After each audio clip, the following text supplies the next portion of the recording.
అదేం పచ్చడి తిని చెప్పు. బాగుంది. చింతకాయ పచ్చడి ఇది కాదు, నల్లేరు పచ్చడి. అవునా? అవును, బాగుందమ్మా.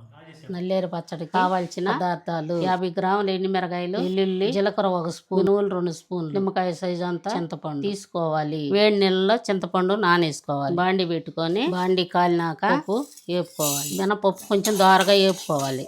కొంచెం వేగిన తర్వాత ఎండుమిరకాయ వేపుకోవాలి. ఇందులోనే కరివేపాకు వేసుకోవాలి. నూనె వేసి బాగా వేగిన వాటిని పక్కన తీసి పెట్టుకోవాలి. అదే బాండీలో మిరకాయలు వేసుకున్న బాండీలో వేపుకోవాలి నల్లేరుని.